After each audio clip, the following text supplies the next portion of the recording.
বিয়েবাড়ি হোক বা জন্মদিন, এরকম নানান অনুষ্ঠানে আমরা অনেক রকমের উপহার বা গিফট পেয়ে থাকি। এটা খুবই কমন। আপনাদের জীবনেও হয়তো এরকম অনেক অনুষ্ঠান এসেছে এবং আপনারাও হয়তো অনেকের থেকে অনেক রকমের উপহার পেয়েছেন। কিন্তু আপনারা কি জানেন, উপহার হিসেবে বিশেষ বিশেষ কিছু এমন জিনিস আছে যেগুলো কখনোই উপহার হিসেবে কিন্তু গ্রহণ করতে নেই। এবং দেখুন, আজকালকার দিনে বিভিন্ন রকমের অনুষ্ঠান হয়, অনুষ্ঠানে প্রচুর মানুষ প্রচুর গিফট দেয় এবং সেগুলো খুব সুন্দর করে প্যাকিংও করা থাকে। তাই যখন আমরা এই গিফটগুলো পাই তখন কিন্তু আমাদের পক্ষে এটা বোঝা সম্ভবপর হয় না যে সেই গিফট র্যাপারের ভিতরে অ্যাকচুয়াল গিফটটা কী আছে। কিন্তু আজকের এই ঘটনায় আমি আপনাদেরকে এই গিফট সংক্রান্ত একটা সত্যি ঘটনা তো বলবই, তাছাড়াও আমি আপনাদেরকে একটা খুব খুব গুরুত্বপূর্ণ ইনফরমেশান দেব। আর সেটা হচ্ছে যে গিফট হিসেবে আপনারা কোন কোন জিনিস পেলে একেবারেই কিন্তু সেটা গ্রহণ করবেন না। কারণ গিফট যখন আমরা পাই তখন তো আমরা দেখতে পাই না, কিন্তু ওটাকে আনর্যাপ করার পরে যখনই আপনারা সেই জিনিসগুলো দেখবেন, সঙ্গে সঙ্গে কিন্তু সেগুলো ঘর থেকে বার করে দেবেন। সেটা আপনারা কোনো ডাস্টবিনে ফেলে দিতে পারেন, অথবা সেটাকে অন্য কাউকেও দিয়ে ঘর থেকে অ্যাটলিস্ট বিদায় করতে পারেন। কারণ ওই জিনিসগুলো অ্যাজ এ গিফট যদি আপনি কারোর থেকে নেন, তাহলে কিন্তু আপনার কোনো না কোনো ক্ষতি কোনো না কোনোভাবে হয়ে যাবে। এবং অজান্তে এরকম ঘটনা কিন্তু আমাদের সকলের সাথেই হয়তো ছোটোখাটো হলেও ঘটে গেছে। তো আজকের এই ঘটনাটা ভীষণ গুরুত্বপূর্ণ। আজকে শুধু আমি এই গিফট সংক্রান্ত একটা সত্যি ঘটনা আপনাদেরকে বলবো তা নয়, আমি তার সাথে সাথে আপনাদেরকে এটাও বলবো যে কোন কোন জিনিস সেগুলো যেগুলো আপনারা গিফট হিসেবে কখনোই কারোর থেকে নেবেন না। যদি চলেও আসে কোনোভাবে আপনার কাছে, আপনি কিন্তু সেটা কোনোভাবেই নিজের ঘরে রাখবেন না। তো আজকের এই ঘটনাটা কিন্তু ভীষণ ইন্টারেস্টিং হতে চলছে, তার সাথে খুব গুরুত্বপূর্ণ এবং অনেক কিছু আপনারা নতুন কিছু জানতে পারবেন। তো কেউ কোথাও যাবেন না, প্রত্যেকে আপনারা পুরো ঘটনাটা প্রথম থেকে শেষ অবধি শুনুন। আশা করছি আপনাদেরও ভীষণ ভীষণ ভালো লাগবে আজকের এই এপিসোডটা। নমস্কার শ্রোতা বন্ধুরা, ভূত ভগবান চ্যানেলে আপনাদের সকলকে অনেক স্বাগত। আশা রাখি সবাই খুব ভালো আছেন, আনন্দে আছেন, সুস্থ আছেন। আমাদের চ্যানেলে যে ঘটনাগুলো বলা হয় সেগুলো যদি আপনাদের ভালো লাগে তাহলে অবশ্যই কিন্তু চ্যানেলটাকে সাবস্ক্রাইব করবেন, ভিডিওগুলোকে লাইক করবেন। পুরো ঘটনাটা শোনার পর আপনাদের কেমন লাগলো সেই মূল্যবান মতামত জানাতে কিন্তু একদম ভুলবেন না। আর আপনাদের জীবনে বা আপনাদের পরিচিত কোনো মানুষের জীবনে যদি এরকম কোনো ভৌতিক, অলৌকিক, দৈবিক, অতিজাগতিক এরকম কিছু ঘটে থাকে, তাহলে সেগুলো কিন্তু আপনারা আমাদের কাছে লিখে পাঠিয়ে দিতে পারেন। তার জন্য আপনাদেরকে আমাদের চ্যানেলের ডেসক্রিপশানে যেতে হবে, দেখবেন সেখানে আমাদের ইমেল আইডি মেনশন আছে। তো সেই ইমেল আইডিতে ইমেল করে আপনারা আপনাদের সেই ঘটনা আমাদের কাছে কিন্তু অনায়াসে পৌঁছে দিতে পারেন। আর একটু রিকোয়েস্ট করবো, যদি সম্ভব হয় কাইন্ডলি আপনারা আমাদের চ্যানেলের এই ভিডিওগুলোকে আপনারা আপনাদের ফ্রেন্ড এবং ফ্যামিলির মধ্যে একটু শেয়ার করে দিন। কারণ আমরা এই চ্যানেলে আর 5টা সাধারণ মানুষের জীবনে ঘটে যাওয়া বিভিন্ন রকমের ভৌতিক, অলৌকিক, দৈবিক, অতিজাগতিক এই ঘটনাগুলোই বলে থাকি। তাই আমি মনে করি ঘটনাগুলো যদি আরও অনেক অনেক মানুষ শুনতে পারেন, তারা সেগুলো শুনে অনেক কিছু জানতে পারবেন, বুঝতে পারবেন, শিখতে পারবেন, তার ফলে অনেক বেশি সতর্ক, সজাগ হতে পারবে। আর এই ঘটনাগুলো আপনারা ফেসবুক, হোয়াটসঅ্যাপ যে কোনো মাধ্যমে কিন্তু শেয়ার করতে পারেন, কোনো অসুবিধা নেই। তো চলুন আমি শুরু করছি আজকের ঘটনা। এখন আমি যে ঘটনাটা আপনাদের সামনে বলতে চলেছি সেই ঘটনাটা অরিত্রবাবু ইমেল করে পাঠিয়েছেন এবং উনি রিকোয়েস্ট করেছেন যেন আমি নিজের মতো করে গুছিয়ে পুরো ঘটনাটা আপনাদের সামনে বলি। অরিত্রবাবুর ঘটনাটা কিন্তু ওনার নিজের জীবনে ঘটে যাওয়া একটা অত্যন্ত সত্যি ঘটনা, এবং ঘটনাটার সূত্রপাত হয় কিন্তু ওনার বিয়ের সময় থেকে। কিন্তু এই ঘটনাটা বলতে গেলে আমাকে প্রথমে কিছু কথা আপনাদেরকে বলে নিতে হবে, তাহলে আপনাদেরও ঘটনাটা বুঝতে সুবিধা হবে, আমারও আপনাদেরকে বোঝাতে সুবিধা হবে। তো 2019 সালে অরিত্রবাবুর দেখাশুনো করে বিয়ে হয়, এবং যখন ওনাদের বিয়েটা হয় সেই সময় কিন্তু বেশ বড় করে অনুষ্ঠান করে ওনাদের বিয়েটা হয়েছিল। এবং বৌভাত যেটা হয়েছিল সেটা কিন্তু এই অরিত্রবাবুদের যে দেশের বাড়ি অর্থাৎ মুর্শিদাবাদে, সেখানে ওনাদের আর কি অ্যানসেস্ট্রাল প্রপার্টি রয়েছে, সেখানেই আর কি অনেক জ্ঞাতি গোষ্ঠী ওনার লোকজনরা থাকে, তো সেই বাড়িতেই ওনার বৌভাতের অনুষ্ঠানটা হয়। এবার বুঝতেই পারছেন, বিয়ে মানে একটা অনুষ্ঠান, বিশাল প্রচুর লোকজনের সমাগম, এবং আত্মীয় স্বজন, বন্ধু বান্ধব, চেনা পরিচিত যাদেরকে নিমন্ত্রণ করা হয় তারা প্রত্যেকে নিজেদের সাধ্যমতো গিফট নিয়ে আসে। এবার দেখুন, উপহার মানে কিন্তু উপহার বিষয়টা সকলের কাছে একটা কিন্তু খুব আনন্দের সঞ্চার করে। সেটার তো কোনো দাম হয় না, দাম দিয়ে সেটাকে বিচার করাও যায় না। মানুষ ভালোবেসে যে যেটা নিয়ে আসে সেটাই খুব ভালো লাগার বিষয় হয়। তো ওনাদের ক্ষেত্রেও সেটাই হয়। এবার বিয়ের পরে যখন এই মুর্শিদাবাদে বৌভাত হয়, সেখানে ওনারা প্রচুর লোককে নিমন্ত্রণ করেছিল। মানে ওনাদের বাড়ির মানে ওই জেনারেশনের, অরিত্রবাবুদের জেনারেশনের প্রথম বিয়ে হচ্ছে অরিত্রবাবুর বিয়ে। তো সেই জন্য মানে ওনার বাড়ির লোকেরা মানে আত্মীয় স্বজন তো ছিলই, তাছাড়াও বন্ধু বান্ধব পরিচিত অল্প পরিচিত সবাইকে নিমন্ত্রণ করেছিল, এবং খুব বড় করে কিন্তু ওই গ্রামের বাড়িতে রিসেপশন পার্টি হয়। এবার প্রচুর লোকজন এসছে, তারা প্রত্যেকেই কিছু না কিছু নিয়ে এদের সাধ্যমতো গিফট নিয়ে এসেছে। খুব ভালোভাবে বৌভাতের অনুষ্ঠান মিটে যায়, এবং প্রচুর প্রায় 900 লোক ওনাদের বৌভাতে নিমন্ত্রিত ছিল, এবং টোটাল 950 জন নাকি খাওয়া দাওয়া করেছিল। তো এইভাবে খুব সুন্দরভাবে কিন্তু ওনাদের বৌভাতের অনুষ্ঠানও মিটে যায়। এবার বৌভাতের অনুষ্ঠান মিটে যাওয়ার পরের দিন দুপুরবেলা আর কি খাওয়া দাওয়া করেছে, কিছু বেশ আত্মীয় স্বজনও রয়েছে, তো সবাই মিলে ভাবলো যে প্রচুর গিফট হয়েছে, এবার গিফটগুলো খোলা যাক। এবার দেখবেন বিয়ের পরে কিন্তু এই গিফট খোলাটা একটা বেশ রোমাঞ্চকর কাজ বলে মনে হয়। প্রচুর আত্মীয় স্বজন থাকে, তারাও এই কাজে অনেক হেল্প করে, এবং কে কীরকম গিফট দিল, কীরকম গিফট পাওয়া গেল, সেটা নিয়ে বেশ একটা গল্প আড্ডা মজা হয়। এটা সব জায়গাতেই হয়ে থাকে, তো ওনাদের ক্ষেত্রেও সেটাই হলো। এইবারে বিভিন্ন রকমের গিফট খোলা হচ্ছে, খুলে খুলে যখন বিভিন্ন রকমের জিনিস বেরোচ্ছে, তো তার মধ্যে যেহেতু ওনাদের শীতের দিকে শীতের শুরুর দিকে বিয়ে ছিল, প্রচুর বিছানার চাদর, গায়ে দেওয়ার চাদর, সোয়েটার, এগুলো ওনারা প্রচুর গিফট হিসেবে পেয়েছিলেন। মানে আত্মীয় স্বজনরা তো সোনাদানা জিনিস দিয়েছিল, তার সাথে সাথে এই ধরনের বিছানার চাদর, গায়ের চাদর প্রচুর পেয়েছেন ওনারা। তো সব খোলা হচ্ছে, এবং সব আত্মীয় স্বজনরা বসে রয়েছে, যারা একটু অল্প বয়সী তারা সবাই ইয়ার্কি করছে যে দেখো তোমাদের আর মনে হচ্ছে সারা জীবন চাদর কিনতে হবে না, এত চাদর তোমরা পেয়েছো। এরকম করে হাসি মজা হচ্ছে। তো হতে হতে সবাই একটা একটা করে গিফট খুলছে। এবার গিফট খুলতে খুলতে একটা একটা প্যাকেট হাতে নেয়, এবং সেই প্যাকেটটা খুব সুন্দর করে প্যাকিং করা, রঙিন কাগজ দিয়ে যেরকম থাকে। তো সেই কাগজটা যখন খোলা হলো, তোর ভিতর থেকে একটা শাড়ি আসে, এবং শাড়িটা লালের উপরে সোনালি জরির কাজ করা, খুব সুন্দর দেখতে। এবার ওই শাড়িটা যখন অরিত্রবাবুর ওয়াইফ দেখেন, ওনার বেশ পছন্দ হয়, মানে খুব সুন্দর আর কি শাড়িটা। তো সবাই বলে বাহ, এই শাড়িটা তো খুব সুন্দর। তো 2-3 জন আত্মীয় স্বজন তারা সবাই হাতে নিয়ে নিয়ে দেখে, এবং তারা প্রত্যেকেই বলে শাড়িটা খুব সুন্দর, নতুন বউকে খুব ভালো মানাবে। এবং 2-3 জন আত্মীয় দেখে যখন আলটিমেটলি অরিত্রবাবুর বউয়ের হাতে পড়ে শাড়িটা, ওনারও ভীষণ পছন্দ হয়। বেশ সুন্দর শাড়িটা, লাল রঙের, নতুন বউ বিয়ের পরে পরে লাল রঙের শাড়ি পরবে, এটা খুব ভালোই লাগে, খুব ভালো মানায়ও। তো ওনার খুব আনন্দ হয়, এবং উনি মানে তখনই আর কি বলে যে বাহ, কি সুন্দর শাড়িটা, আমার খুব পছন্দ হয়েছে, আমি শাড়িটা পরবো। এবার বিয়েতে শাড়িও অনেক পেয়েছে, কিন্তু সেগুলো প্রত্যেকটা এক এক রকম, এক একটা শাড়ি। কিন্তু মানে একদম নিজের নিকট আত্মীয়রা তারা তো হয়তো গয়না দিয়েছে, বা গয়নার সাথে হয়তো ভালো দামি শাড়ি দিয়েছে, কিন্তু বাকি গিফটগুলোর মধ্যে বাকি আর কি যত শাড়ি এমনি ওরা পেয়েছিল, তার মধ্যে থেকে এই শাড়িটা ছিল সব থেকে সুন্দর দেখতে একটা শাড়ি। এবং এটা দেখে ওই যে ঘরে আর কি গিফটগুলো খোলা হচ্ছিল, তারা প্রত্যেকে বলে যে খুব সুন্দর জিনিসটা। যাই হোক, তো মানে সব আলমারিতে আর কি যেগুলো বেশ ভালো পছন্দ হয়েছে, সেগুলো অরিত্রবাবুর ওয়াইফ কি করে, আলমারির মধ্যে গুছিয়ে গুছিয়ে রেখে দেয়, কিন্তু সেগুলো পরে পড়বে। এবং সেই গিফট এত ওনারা পেয়েছে, যেহেতু প্রচুর লোক নিমন্ত্রিত ছিল, তো টানা 2 দিন সবাই মিলে গিফট খুলে তারপরে সেই গিফট খোলা শেষ হয়।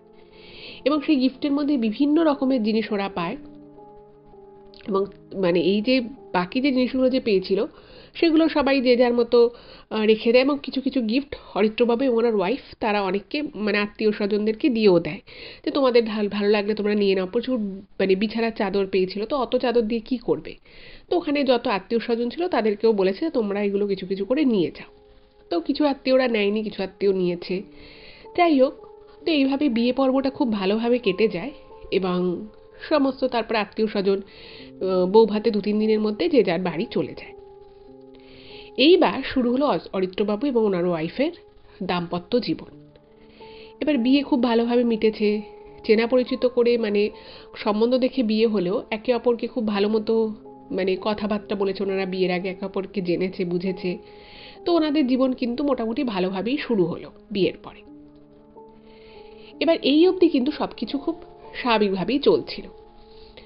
এবার বিয়ের 2.5 মাস মতো পরে অরিত্রবাবুদেরই একজন আত্মীয়ের বিয়ে পড়ে, মানে ওনাদেরই আর কি আত্মীয়র মধ্যে একটি মেয়ের বিয়ে। তো সেই বিয়েটার জন্য ওনাদেরকে প্রায় বেশ কিছুটা জার্নি করে একটা জায়গায় যেতে হবে এবং সেখানে বিয়ে উপলক্ষে তাদের থাকতে হবে, মানে বাড়ি থেকে যাতায়াত করে বিয়ে অ্যাটেন্ড করা সম্ভব নয়, বেশ কিছুটা দূরে।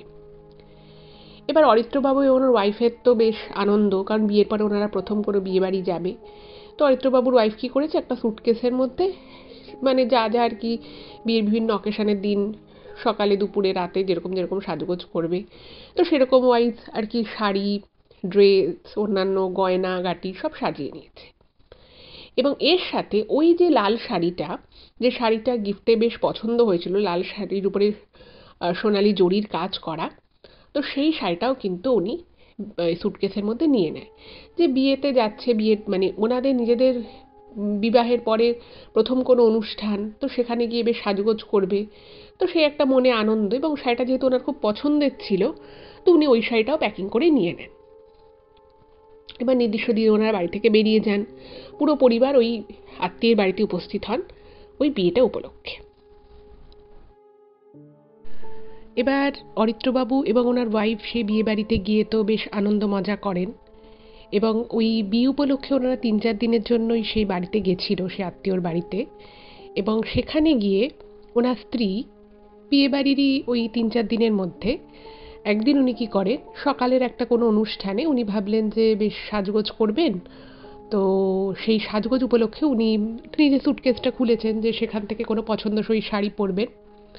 তো ওনার মনে হলো যে এই লালের উপরে সোনালি জরির কাজ করা যে শাড়িটা আছে সেইটা পরলে কেমন হয়। এবার সবাই বলছে নতুন বউ তুমি এটা পরো, তোমাকে খুব ভালো লাগবে। তো উনি কী করেন, বিয়েবাড়িতে তো বুঝতেই পারছেন প্রচুর লোকজন থাকে এবং সেখানে একটা ব্যস্ততাও থাকে, তো উনি তাড়াহুড়ো করে মোটামুটি টুকটাক সাজগোজ করেছেন, টুকটাক গয়নাগাটি পরেছেন, এবং একটু তাড়াতেই উনি মানে বিয়েবাড়িতে প্রচুর লোকজন, তো উনি একটা ঘরে দরজাটা বন্ধ করে ওই শাড়িটা উনি পরে বেরিয়ে আসেন। এক ঝলক উনি আয়নায় নিজেকে দেখেছেন, তো দেখছে শাড়িটা পরে বেশ ওনাকে ভালো লাগছে।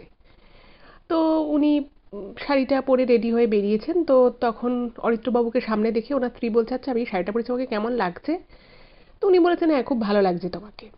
এবার বিয়ে বাড়িতে একটার পর একটা রিচুয়াল চলছে, প্রচুর লোকজন, সবাই ওনাকে খুব কমপ্লিমেন্ট দিচ্ছে, শাড়িটা খুব সুন্দর, ভালো লাগছে।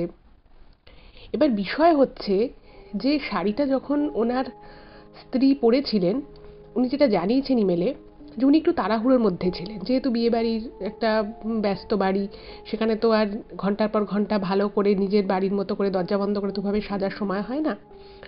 তো উনি তখন খেয়াল করেননি, কিন্তু বিয়েবাড়িতেই অন্য একজন বউ আর কি, সে ওনাকে বলছে যে তোমার এই শাড়িটা খুব সুন্দর, কিন্তু শাড়িটা এরকম করে কাটা কেন একদিকে?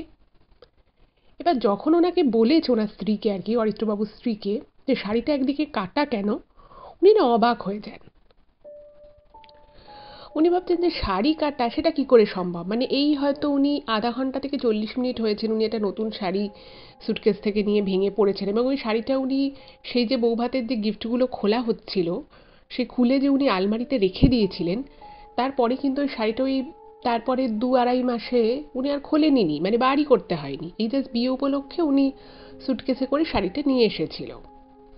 তো উনি বলছেন কই শাড়িটা কাটা, কই দেখিনি তো, বলে উনি না দেখার চেষ্টা করছেন।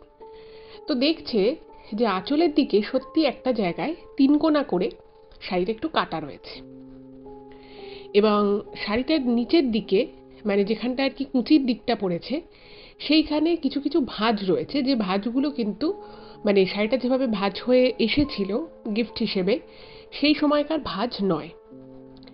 এবার ওনাকে সবাই আশেপাশে আরও 2-1টা বউ ছিল ওই বাড়িরই আর কি আত্মীয় স্বজন, তো তারা বলছে যে তুমি এরকম কাটা শাড়ি পরো না, কোনোভাবে হয়তো তোমার এই শাড়িটা কেটে গেছে, বা হয়তো যে গিফট করেছে সে হয়তো দোকান থেকে এরকমই কিনেছে। এবার বিয়েবাড়ির হুড়ভিড় ব্যস্ততার মধ্যে আর এটা নিয়ে বিশেষ কথা হয়নি, এবং ওনার স্ত্রী কী করে, সঙ্গে সঙ্গে ঘরে যায়, গিয়ে শাড়িটা চেঞ্জ করে একটা অন্য শাড়ি পরে নেয়। এবার ওনার স্ত্রীর মাথার মধ্যে ঘুরতে থাকে যে শাড়িটা কাটলো কী করে, এবং সেই সময় একটা বিয়ের রিচুয়াল চলছিল, তো উনি সেই রিচুয়ালটা করে ওনাদের জন্য যে ঘরটা বরাদ্দ ছিল তো সেই ঘরে উনি আবার এসেছে, ওনার স্ত্রী আর কি। এসে ওনার মনের মধ্যে না একটা অদ্ভুত রকমের মানে একটা বিষয় আসে যে শাড়িটা এভাবে কাটলো কী করে। মানে উনি ভাবছেন যে কোনোভাবে, মানে উনি শাড়িটা পরার পরে আধা ঘন্টা 40 মিনিটের মধ্যে কি কোনোভাবে শাড়িটা কিছুতে ধারালো কিছুতে লেগে কেটে গেছে না কি হয়েছে কিছু বুঝতে পারেনি। তো উনি কী করেছে, তখন তো শাড়িটাকে জাস্ট কোনো রকমে চেঞ্জ করে কোনো রকমে রেখে চলে গেছিলো। তো উনি ওই রিচুয়ালটা শেষ করে যখন ঘরে এসেছে, এসে উনি শাড়িটাকে ভালো করে দেখা শুরু করলেন। মানে শাড়িটা ওনার খুব পছন্দ হয়েছিল, দেখতে খুব ভালো শাড়িটা।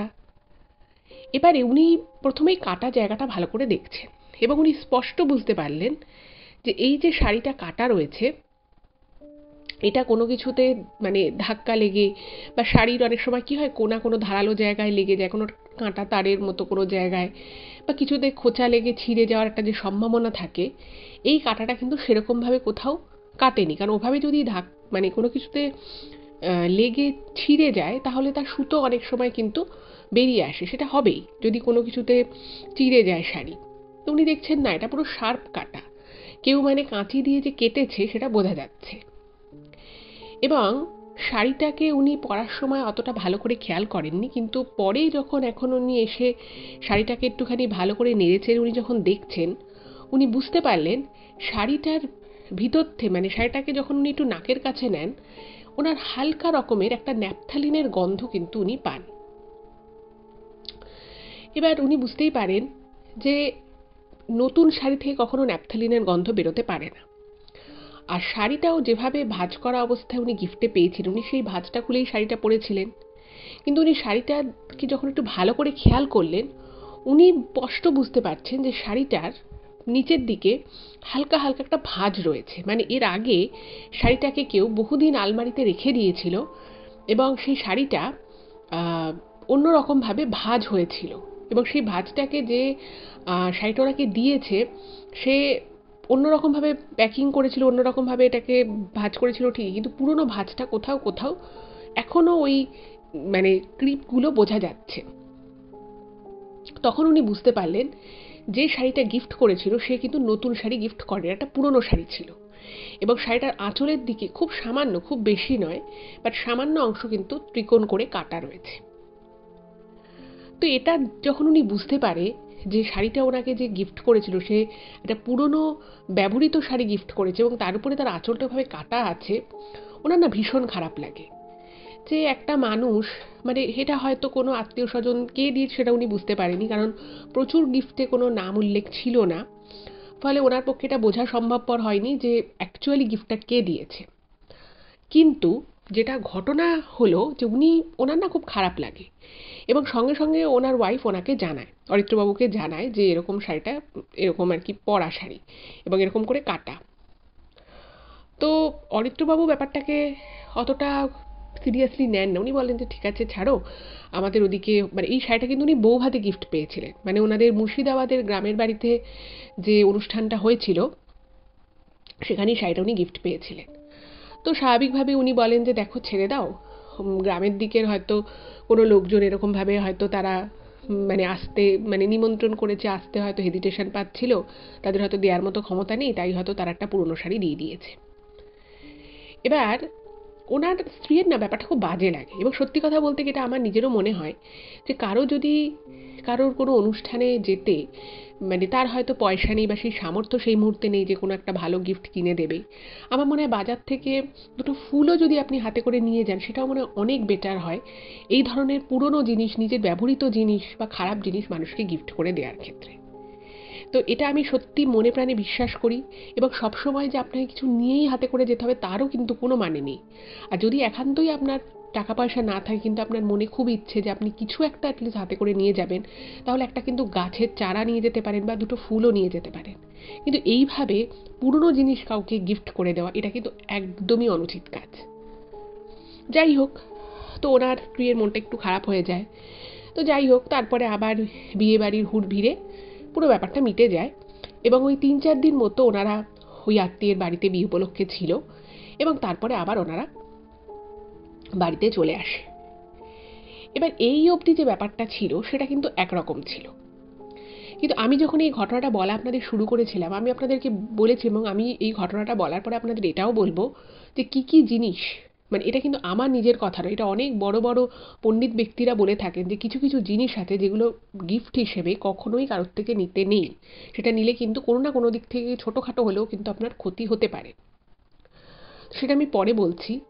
কিন্তু এই বিষয়টা যখন ওনারা বিয়ে থা মিটিয়ে চলে এলেন, তারপরে একটা অদ্ভুত জিনিস কিন্তু প্রথমেই ওনাদের সাথে ঘটল। সেটা হচ্ছে অরিত্রবাবুর স্ত্রী কিন্তু মানে ভীষণই অ্যাক্টিভ, ছোটোবেলা থেকে খুবই প্রাণচঞ্চল একটি মেয়ে, যে রান্নাবাড়ি করতে, খেলাধুলো করতে সব কিছুতেই ভীষণ পটু। এবং উনি কিন্তু মানে একটা কলেজে প্রফেসর হিসেবেও চাকরি করতেন, মানে পার্মানেন্ট ছিলেন না, কিন্তু গেস্ট লেকচারার হিসেবে উনি কাজ করতেন। এবং যার ছোটোবেলা থেকে সেরকম শরীর খারাপ কোনো দিন হয়নি, ওই বিয়ে বাড়ি থেকে আসার পরই হঠাৎ করে মানে জাস্ট এক রাতে এমন জ্বর হয়, এমন মানে প্রচণ্ড জ্বর হয় যে ওনাকে হসপিটালাইজ করতে হয়। এবার ব্যাপার হচ্ছে যে অনেকেই ভেবেছে যে বিয়ে বাড়িতে গেছিলো, একটু অনিয়ম হয়তো হয়েছে, কোনো রকমে ঠান্ডা গরম লেগে গেছে, তাই খুব সর্দি জ্বর হয়েছে। কিন্তু ডাক্তারের কাছে যখন নিয়ে যাওয়া হয়, ডাক্তারবাবু অনেক রকম টেস্ট দেয় যে সর্দি থেকে জ্বর হতে পারে, সেটা কিন্তু একটা নির্দিষ্ট লিমিট অবধি হবে। তো ডাক্তারবাবু বুঝতে পারছে না যে ব্যাপারটা এতটা অস্বাভাবিক রকমের জ্বর কী করে কারোর হতে পারে। সে কোনো রকমের ওষুধেও সেই জ্বর কমছে না। যাই হোক, তো সেখান থেকে একটা ভালো জায়গায় ওনাকে ট্রান্সফার করা হলো। সেখানে কিছু ওষুধপত্র দিয়ে মানে ওনার জ্বরটা কমলো এবং ওনাকে ডিসচার্জ করে দিল। এবার অরিত্রবাবুও খুব চিন্তিত হয়ে পড়েছে, মানে বউ এত শরীর খারাপ কী করে হয়ে গেল। মানে সে বিয়ে বাড়িতে ঠিক ছিল, বিয়ে বাড়ি থেকে যেদিন ওনারা ফিরছে সেদিন ঠিক ছিল, ঠিক তার পরের দিন থেকে ওনার শরীর খারাপ। ওনার স্ত্রীকে বলছে যে তুমি কি মানে ঠান্ডা জলে স্নান করেছো বা এটা করেছো ওটা করেছো? স্ত্রী বলছে আমি এরকম কিছুই করিনি। আর ছোটোবেলা থেকে ওনার স্ত্রী যথেষ্ট হেলদি একটা লাইফস্টাইল লিড করেছে, ফলে তার হঠাৎ করে এরকম জ্বর হওয়াটা একটু অস্বাভাবিক। এবং ডাক্তারও প্রথম থেকে বুঝতে পারছিল না যে কেন এত পরিমাণ জ্বর একজন মানুষের হলো। মানে একটা হয় যে জ্বর হলো 2 দিন 3 দিন 4 দিন থাকছে, কমছে না, সেটা আলাদা ব্যাপার। কিন্তু একবারে এক চান্সে এতখানি টেম্পারেচার উঠে যাওয়া, এটা কিন্তু কোয়াইট অ্যাবনর্মাল। যাই হোক, তো জ্বর ঠিকঠাক করে হসপিটাল থেকে ওনার স্ত্রী বাড়ি এলেন ঠিকই, কিন্তু ভীষণ রকমের দুর্বল হয়ে গেলেন। কিন্তু এর কারণ এক্স্যাক্ট কী কারণে জ্বরটা যে হয়েছিল সেটা কিন্তু ডাক্তারবাবু বলতে পারলেন না। যাই হোক, তো এর কিছুদিন অবধি ওনার সময় লাগে ওনার স্ত্রীর পুরোপুরি সুস্থ হয়ে উঠতে। তো যাই হোক, সব কিছু তারপরে আবার ঠিকঠাক কিছুদিন চললো। ঠিক এই সব কিছু ঠিকঠাক চলার মানে 1.5 থেকে 2 সপ্তাহ পরে হঠাৎ করেই ওনার স্ত্রীর যেটা সমস্যা শুরু হলো, মানে কিছু খেলেই বমি হয়ে যাওয়া। মানে জাস্ট কিছু একটা খাচ্ছে বমি হয়ে যাচ্ছে, খাচ্ছে বমি হয়ে যাচ্ছে। মানে সেটা খুব মানে সেটা যে সবসময় খুব স্পাইসি খাবার হচ্ছে বা বাইরের খাবার তা কিন্তু নয়, ঘরের সাধারণ খাবার খেয়েও একই জিনিস হচ্ছে, মানে খাচ্ছে আর বমি হয়ে যাচ্ছে এবং তারপর আর খাওয়ার রুচিটাই থাকছে না। যাই হোক, তো আবার ডাক্তারের কাছে দেখানো হলো। ডাক্তারবাবু ওষুধ দিলেন, টেস্ট করাতে দিলেন, মানে সেই টেস্ট করানোর ওষুধ খাওয়ানো সমস্ত কিছু হলো। কিন্তু ডাক্তারবাবু প্রত্যেকটা টেস্ট রিপোর্টকে কিন্তু নর্মাল বললেন, যে না রিপোর্টে কোনো অ্যাবনর্মালিটিস নেই, হয়তো কোনো গ্যাস অ্যাসিডিটির জন্য প্রবলেমটা হচ্ছে। এবার অরিত্রবাবুর শ্বশুর বাড়ির লোকেরা মানে ওনার স্ত্রীর মানে বাবা মা, তারা বলছে যে আমার মেয়ের তো কোনোদিন এরকম কোনো অসুবিধে ছিল না, ও দিব্যি বাইরে বাইরে খাওয়া দাওয়া করা, ঘরে খাওয়া দাওয়া করা, নর্মাল স্পাইসি খাবার যেরকম মানুষ খেতে পারে ও সেরকমই খেত। মানে ওনাদেরও একটুখানি এবার খারাপ লাগছে যে বিয়ের পর থেকেই মেয়ে ভুগছে, বিয়ের 3 মাস পর থেকে এই জ্বর হলো, আবার এখন পেট খারাপ, প্রচণ্ড মানে কিছু খেতে পাচ্ছে না। তো সেটাও ডাক্তার দেখানো হচ্ছে, প্রত্যেকটা খাবার খাওয়ার আগে ওষুধ খেতে হচ্ছে, তবে গিয়ে খাবার পেটে থাকছে, নাহলে বমি হয়ে যাচ্ছে। অনেক রকমভাবে তাকে রান্নাবাড়ি করে দেওয়া হচ্ছে, কিন্তু সে কোনোভাবেই খেতে পারছে না। যাই হোক, তো কিছুদিনের জন্য অরিত্রবাবুর শ্বশুর শাশুড়ি তারা তাদের মেয়েকে বাপের বাড়িতে তাদের বাড়ি নিয়ে গেলেন, সেখানে কিছুদিন রাখলেন, সেবা শুশ্রূষা হলো। তারপরে আবার সে বাড়িতে এলো ওনার স্ত্রী। তারপরে আসার পরে মানে ট্রিটমেন্ট চলার পরে কিছুদিন সে কিছু খেতে পারে, কিন্তু ব্যাপার যেটা হলো যে সে মাছ মাংস ডিম 3টের মধ্যে একটাও খেতে পারছে না। মানে এমনিতে তো তার খাওয়ার রুচি সেরকম নেই, কিছু খেলে বমি হয়ে যাচ্ছিল। তো সেই জায়গা থেকে ডাক্তার দেখিয়ে তারপরে বিভিন্ন ঘরোয়া টোটকা করে কিছুটা তার উন্নতি হয়, কিন্তু মাছ মাংস ডিমের গন্ধই সে সহ্য করতে পারছে না। মানে সে মানে ওনার স্ত্রী নিজে তো খেতই না, ইভেন খাবার টেবিলে যদি ওনার পাশে বসে কেউ মাছ বা ডিম খেত বা মাংস খেত, মানে সে ওই গন্ধটাতেই মনে হচ্ছে যেন তার বমি হয়ে যাবে, এরকম অবস্থা। যেখানে অরিত্রবাবুর ওয়াইফ কিন্তু খুব মানে মাছ খেতে ভীষণ ভালোবাসতো। সেই মানুষের মাছ খাওয়া বন্ধ হয়ে গেল কোনো কারণ ছাড়া। তো এই ব্যাপারটা নিয়ে কিন্তু অরিত্রবাবুর মনেও একটা খুব খারাপ একটা নেগেটিভ ব্যাপারে একটা নেগেটিভ একটা এফেক্ট পড়ল। উনি ভাবলেন যে বিয়ের পরে কি হলো স্ত্রীর, মাঝে মধ্যে এরকম শরীর খারাপ হয়ে যাচ্ছে, আর বাড়িতে সবাই আমিষ খায়, সেখানে একজনই ভাবে নিরামিষ খাচ্ছে, দেখতেও খারাপ লাগছে, সবার মনটা খারাপ যে বাড়িতে মাছ মাংস এলে ও খেতে পাচ্ছে না, ওকে আলাদা খেতে দিতে হচ্ছে, আলাদাভাবে রান্না করতে হচ্ছে সব কিছু। তো এইটা নিয়ে একটা মানে পরিবারের মধ্যে একটা কষ্ট, একটা খারাপ লাগা তো ছিলই।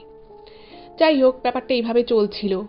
তো তারপরে এর কিছুদিন পরে ওদের একটা জায়গায় যাওয়ার পড়েছে, মানে কোনো একটা কাছে কোনো বাড়িতে পুজো ছিল বা এরকম একটা কিছু ছিল, ওনারা যাবে।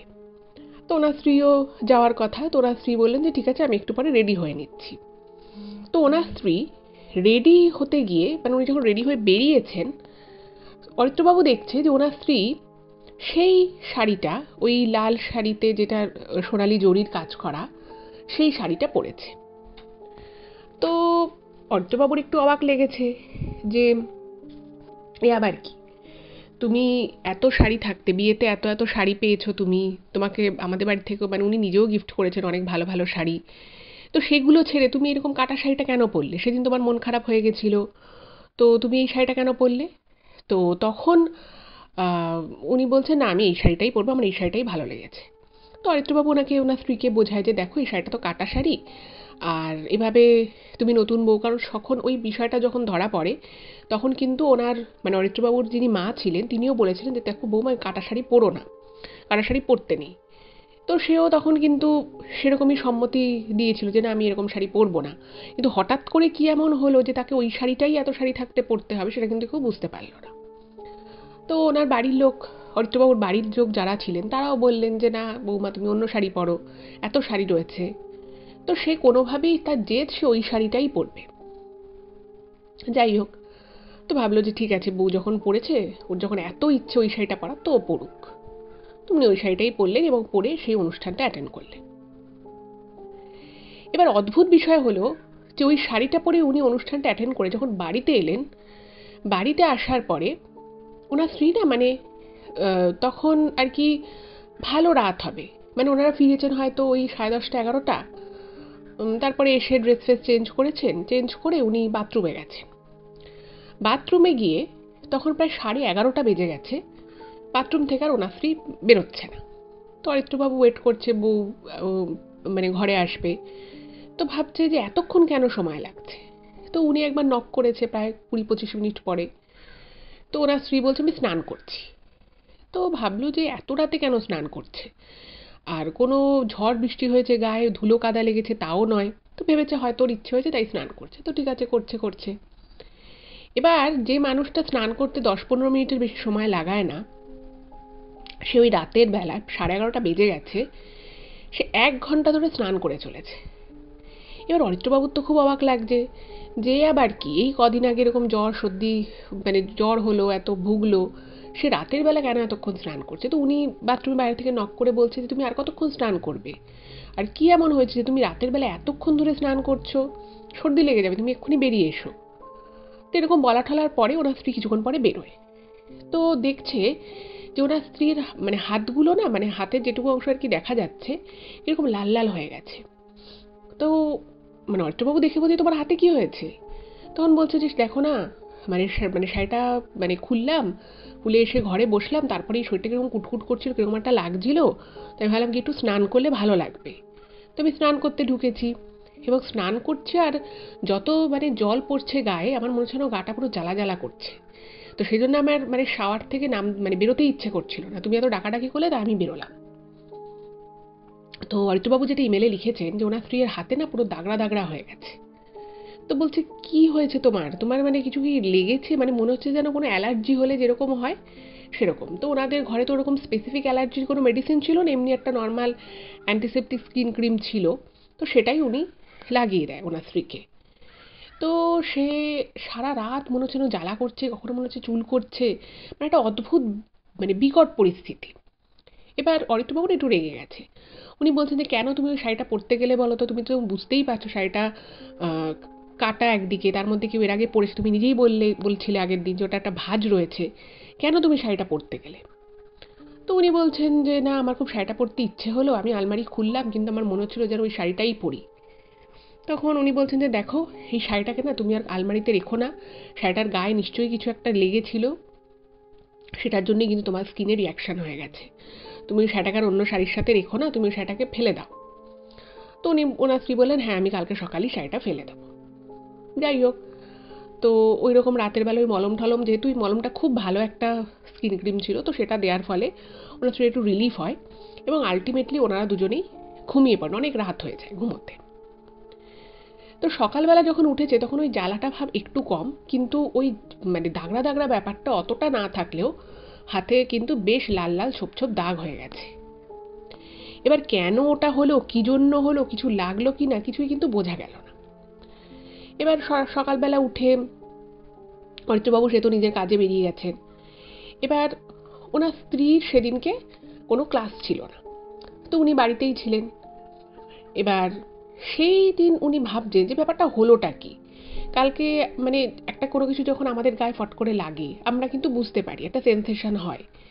এবার কোনো কিছু খাওয়া থেকে অ্যালার্জি হলো না কি হলো সেটা কিন্তু উনি কিছুই বুঝতে পারেননি। তার কারণ হচ্ছে এর আগে মানে বিয়ের আগে অরিত্রবাবুর স্ত্রী এরকম কোনো দিন হয়নি যে কিছু একটা খেয়ে অ্যালার্জি হয়ে গেল বা কিছু একটা লেগে এরকম দাগড়া দাগড়া হয়ে গেল, এরকম ঘটনা কোনো দিনই ওনার সাথে ঘটেনি। ফলে এইবার কেন ঘটলো সেটার কোনো সদুত্তর কিন্তু ওনার নিজের কাছেও ছিল না। তো এরপরে যেটা হলো সেটা হচ্ছে যে অরিত্রবাবুর স্ত্রী কিছুদিন পরে ডাক্তার ঠাক্তার দেখানোর পরে কিছুটা সুস্থ হলেন। সবাই ভাবলো যে ঠিক আছে, কিছু একটা থেকে হয়তো রিয়াকশন হয়েছিল, সেই জন্য এরকম হয়েছে। কিন্তু এই সুস্থ হওয়ার কিছুদিনের মধ্যে আবার একটা নতুন ঘটনা ঘটলো, এবং এটাকে ঘটনা বলার থেকেও বড় কথা হচ্ছে যেটা একটা নতুন একটা প্রবণতা ওনার মধ্যে তৈরি হলো, ওনার স্ত্রীর মধ্যে। সেটা হচ্ছে ওই শাড়িটা, যে শাড়িটা ওই লালের উপরে জরির কাজ করা ছিল, সেই শাড়িটা উনি মাঝে মধ্যেই শুধুই ঘরে পরে বসে থাকতে লাগলেন। কখনো হয়তো উনি যে কলেজে পড়াতে যেতেন সেই কলেজে ওই শাড়িটা পরে চলে গেলেন, এবং ওই শাড়িটা বেশ একটু জমকালো টাইপের শাড়ি ছিল, তো সেটা পরে গেল। বা এমনি বাড়িতে হয়তো রয়েছে, হঠাৎ করে ওই শাড়িটা, গিফটে পাওয়া শাড়িটা হঠাৎ করে পরে রয়েছে। স্বাভাবিকভাবেই বাড়ির লোকেরাও মানে ওনার যে শাশুড়ি ছিলেন, ওনার মানে অরিত্রবাবু দুজনেই বলেছে যে তুমি এই শাড়িটা কেন পরছো, শাড়িটা এভাবে কাটা বেরিয়েছে, তোমাকে বলেছিলাম না ফেলে দিতে। এবং ওনার স্ত্রী কিন্তু খুবই শান্তশিষ্ট স্বভাবের একজন মানুষ ছিলেন, কিন্তু যখন বাড়ির থেকে একটু জোর করে, জোর গলায় বলে এবং অরিত্রবাবু শাড়িটা ফেলে দিতে চান, তখন ওনার স্ত্রী খুব অদ্ভুতভাবে মানে একদম ফিউরিয়াস হয়ে যান, প্রচণ্ড রেগে যান। উনি বলেন যে ওই শাড়িটা তোমরা হাত দেবে না কেউ, আমি ওই শাড়িটা পরবো, ওই শাড়িটা খুব ভালো শাড়ি। এবার হঠাৎ করে এই শাড়িটা ফেলার কথা যখন বলা হয় এবং তার বউয়ের যে রিয়াকশান, এটা কিন্তু সবার কাছে খুব আনএক্সপেক্টেড ছিল, এবং কেউ ভাবতে পারেনি যে এইটুকু একটা বিষয়ে সে এতটা রেগে যাবে বা এতটা সে একদম মানে রেগে মেগে তেড়ে মেরে উঠবে। তো অরিত্রবাবু আর ওনার মা চুপ করে গেলেন। তো ওনারা দুজনেই মনে মনে ভাবছে যে এরকমভাবে কেন বললো, এভাবে কেন রিয়াক্ট করে, এটা ভালোভাবেও বলা যেত। আর শাড়িটার মধ্যে এমন কি আছে যে শাড়িটা এত দামি দামি ভালো ভালো শাড়ি তাকে কিনে দেওয়া হয়েছে, সেগুলোকে না পরে সে ওই শাড়িটার প্রতি এত তার মানে আকৃষ্ট কেন? এবার ওনার মা তখন অরিত্রবাবুকে বলে যে ঠিক আছে, ওর যখন ওই শাড়িটা পছন্দ, তুই ওই শাড়িটার ছবি তুলে নিয়ে গিয়ে, বা শাড়িটা তো ও ছাড়তে চাইছে না, তুই দোকান থেকে একটা ওরকমই শাড়ি কিনে আন, তাহলে হয়তো ওই শাড়িটার প্রতি যে মায়া মমতা যেটা হয়েছে আর কি, সে আকর্ষণটা কমবে। এবার দেখুন, একটা শাড়ি সেটা যদি খুব বিখ্যাত ডিজাইনার শাড়ি হয় তাহলে হয়তো কোনোভাবে মানে কাছাকাছি কিছু একটা পাওয়া যায়, কিন্তু এমনি নর্মাল শাড়ির প্রিন্ট সেটা যে সবসময় যে একদম মিলে যাবে তা তো নয়। অরিত্রবাবু গেলেন শাড়ির দোকানে, দু চারটে শাড়ির দোকান ঘুরলেন, ঘুরে ঠুরে উনি ছবি দেখার এবং এক্স্যাক্ট সেম শাড়ি কিন্তু উনি পান না। মোটামুটি কাছাকাছি একটা ধরনের শাড়ি উনি পান, এবং বাধ্য হয়ে উনি ওটাই কিনে নিয়ে চলে আসেন। এবং ওখানকার ওনারা আর কি যেখানে থাকেন সেখানের মোটামুটি সবকটা শাড়ির দোকান উনি আর কি রেখে ফেলেছিলেন, কিন্তু ওই রকম শাড়ি, এক্স্যাক্ট ওরকম শাড়ি উনি কিন্তু পান না। এবার মনে মনে যেটা অরিত্রবাবু ওনার মা ভেবেছিলেন যে শাড়িটা এমনিতেও কাটা ছিল, আর যেদিন এই কাটা শাড়িটা উনি প্রথম দেখতে পায় ওনার স্ত্রী, সেদিন কিন্তু তার একটু খারাপ লেগেছিল এবং সেটা বলেও ছিল যে এই শাড়িটা সে আর পরবে না।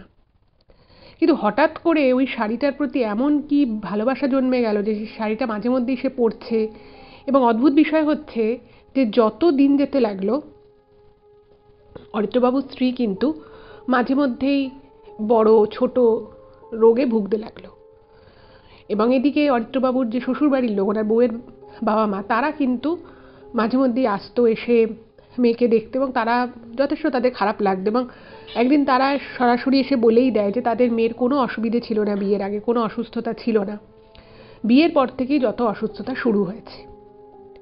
এবার বুঝতেই পারছেন এই ধরনের কথা কোনো বাড়ি থেকেই কিন্তু খুব ভালোভাবে নেয় না, কারণ ওনারা ওনাদের যে ছেলের বউ তার প্রতি যথেষ্ট যত্ন আত্তি করা, ঠিকঠাক খাওয়া দাওয়া করানো, সব কিছুই তাদের দিক থেকে ঠিকই ছিল। কিন্তু ওনারাও নিজেরা বুঝতে পারছে না যে হঠাৎ করে তাদের বউয়ের কি হলো। এইবারে যত দিন এগোতে লাগলো তত কিন্তু সিচুয়েশন আস্তে আস্তে খারাপ হচ্ছে। কখনো শরীর খারাপ হয়ে যাচ্ছে, কখনো প্রচণ্ড মেজাজ হয়ে যাচ্ছে। একটা সংসারে যে সবাই মিলেমিশে থাকার যে জিনিসটা ওই প্রথম 2.5 মাস যেটা ছিল, সেই জিনিসটা যেন কোথায় হারিয়ে গেল। কিছু বলতে গেলে ওই শাড়ি এমনিতে সারাদিন তাও ঠিক আছে, কিন্তু ওই শাড়ি নিয়ে কিছু বলতে গেলে সেই বউ কিন্তু প্রচণ্ড রেগে যাচ্ছে। এবং সে কী করছে, শাড়িটাকে আলমারির যে ওদের যে লকার থাকে, ছোট করে ভাঁজ করি লকারের মধ্যে দিয়ে লকারটা চাবি দিয়ে রাখতো, যাতে ওই শাড়িটা কেউ নিতে না পারে। এদিকে তো অরিত্রবাবু অনেকভাবে তার স্ত্রীকে বোঝানোর চেষ্টা করছেন যে ওই কাটা শাড়িটা ভাবে পরো না। আর আরও অদ্ভুত বিষয় হচ্ছে যে ওই শাড়িটা যখন গিফটে এসেছিল ওখানে কিন্তু কোনো নাম লেখা ছিল না, আর প্রচুর লোকজন বউ ভাতে নিমন্ত্রিত ছিল, তো ওইভাবে মনে রাখাও সম্ভব নয় যে কে কোন বিয়ের গিফটটা দিয়েছে। এবার যেহেতু একদম এক্স্যাক্ট শাড়ি পাওয়াও যায়নি, তাই ওই শাড়িটার বদলে ওই শাড়িটা যে উনি দিয়ে ওই শাড়িটাকে কোনোভাবে কাটা শাড়িটাকে একটা ছল করে যে ওখান থেকে বার করে ফেলে দেবে, সেই সুযোগও কিন্তু ছিল না। এবারে এভাবে চলছে কিছুদিন, বাড়ির লোকও বুঝতে পারছে না যে ব্যাপারটা হচ্ছেটা কি। এইরকম করতে করতে আরও 2 মাস কেটে যায়, এবং ওই 2-2.5 মাস ওই ঘটনার থেকে যখন থেকে বাড়াবাড়ি শুরু হয়, সেই বাড়াবাড়ির সময় থেকে 2-2.5 মাস সময়টা, যেটা অরিত্রবাবু ইমেলে লিখেছেন, যে এতটাই খারাপ যায় ওনাদের পারিবারিক দিক থেকে। ওনার স্ত্রীকে কোনো কথা বলা যেত না, কোনো কিছু বললেই হঠাৎ করে নয় কোনো দিন চুপচাপ শুনতো, সেরকম করে কোনো কথার উত্তর দিত না, মনে হতো যেন শরীরে কোনো গায়ে জোর নেই। ভীষণ ক্লান্ত থাকলে মানুষ যেরকম আর কি রিয়্যাক্ট করে। আবার কখনো কখনো এরকম মনে হতো যে ভীষণ রেগে যাচ্ছে, সব কিছু খুব অ্যাক্টিভ, কোনো দিন ঘরের কোনো কাজ হয়তো সে করতে পারছে, শরীর এত খারাপ লাগছে, বিছানা থেকেই সে উঠছে না। আবার কোনো দিন এরকম হচ্ছে যে সে সকালবেলা হয়তো উঠে গেছে ঘুম থেকে, উঠে ঘর ঝাড় দেওয়া থেকে লোক রয়েছে, তা সত্ত্বেও ঘর ঝাড় দিচ্ছে, বাসন ধুচ্ছে, প্রচুর কাজ করে ফেলছে। কিন্তু তাকে যখন ভালো মুখে বলা হচ্ছে যে তুমি এত এরকম কেন করছো, বা এগুলো করার তোমার দরকার নেই, সে হঠাৎ করে কোনো কারণ ছাড়া রেগে যাচ্ছে।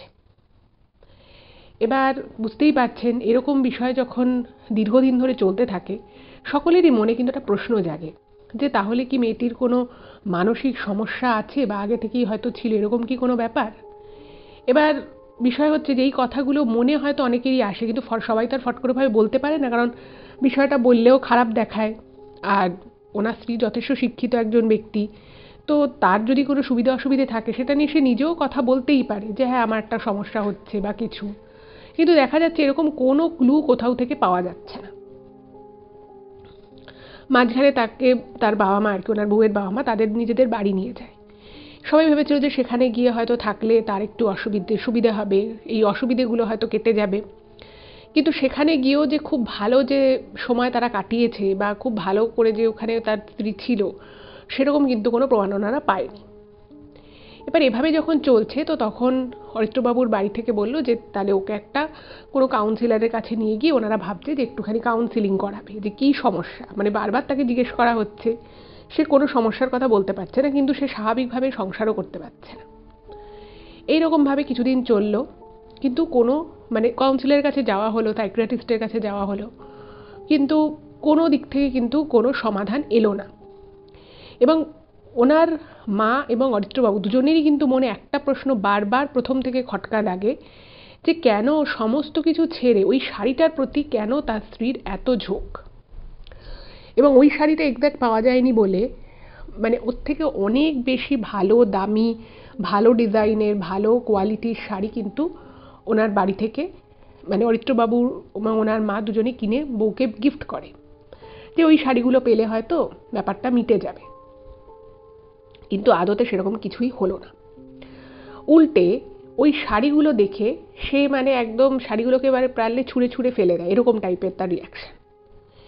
এবার সকলে ভাবছে যে এ তো ঠিক না, মানে ওনার যাই হোক একটা খারাপ তো লাগে যে একজন গুরুজন এত ভালোবেসে একটা এত ভালো দামি শাড়ি দিল, তারপরে সেটা শাড়িটার কোনো মূল্য থাকলো না, জাস্ট বললো ভালো না। তাদেরও দিক থেকে একটা ইগোর ব্যাপার আস্তে আস্তে এবার চলে আসছে, সে কতদিন কেউ সহ্য করবে। এবার ডাক্তারের কাছে গেছে, সেখানেও সে জোর করে তাকে নিয়ে যাওয়া হয়, কিন্তু সেখান থেকেও বিশেষ খুব একটা ফলপ্রসূ কিছুই হয় না। এরকমভাবে যখন কিছুদিন চলছে, তো তখন মানে এই অরিত্রবাবুর মাকে কেউ একজন ওনাদের আত্মীয় স্বজনের মধ্যে কেউ একজন বয়স্ক তিনি বলেছেন যে দেখো, তো মানে এসব ঘরে সংসারের কথা তো আর সবাইকে বলা যায় না, তো উনি কয়েকজনের সাথে শেয়ার করেছিলেন। তো তাদের মধ্যেই একজন ওনাদের মানে সম্পর্কে জেঠিমা হন, তো সেই জেঠিমা তখন বলেছিলেন নাকি যে যা শুনলাম সেটা কিন্তু আমার খুব একটা ভালো ঠেকছে না। তোমার ছেলের বউকে তো তোমরা এর আগে বিয়ের আগে অনেকবার দেখতে গেছো, মানে আগে মানে পরিচয় ছিল, একেবারেই যে দেখার সাথে সাথে বিয়ে হয়ে গেছিল তা নয়। বলছে সব কিছু ঠিক ছিল, হঠাৎ করে মেয়েটা এরকম রোগা হয়ে গেছে, কিরকম চোখ মুখ কালচে পড়ে যাচ্ছে, মানে এটা ঠিক নয়। তো ওনারা তখন বলে যে দেখো তোমরা তো ডাক্তার বুদ্ধি সবই করলে, একবার তোমরা ওকে ঝাড়ানোর ব্যবস্থা করতে পারো। কারণ অনেক সময় কি হয়, নতুন বউ হয়তো কোথাও চুল খুলে গেছে, মানে আগেকার দিনে অনেক মানুষে অনেক কথা বলতো, তো যে নতুন বউদের চুল খুলে যাওয়া উচিত না, সন্ধ্যের পরে বেশি বাইরে এমনি ঘোরাঘুরি করলে ফাঁকা জায়গায় অনেক সময় হাওয়া বাতাস লেগে যায়, তো এরকম বলে।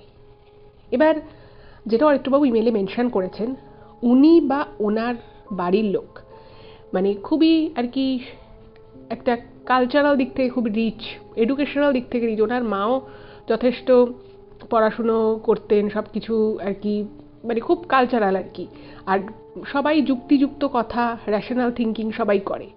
তো এই কথাটা যখন ওই জেঠিমা বলে, ওনারা না মানে ব্যাপারটাকে পাত্তা দেয়, বলে যে দূর ওসব তো বহুকাল আগে মানুষের মানে বানানো কথা, এগুলো দিয়ে সত্যিকারে কিছু হয় না, হাওয়া বাতাস আবার কী লাগবে, তো ওনারা বিষয়টাকে ইগনোর করে।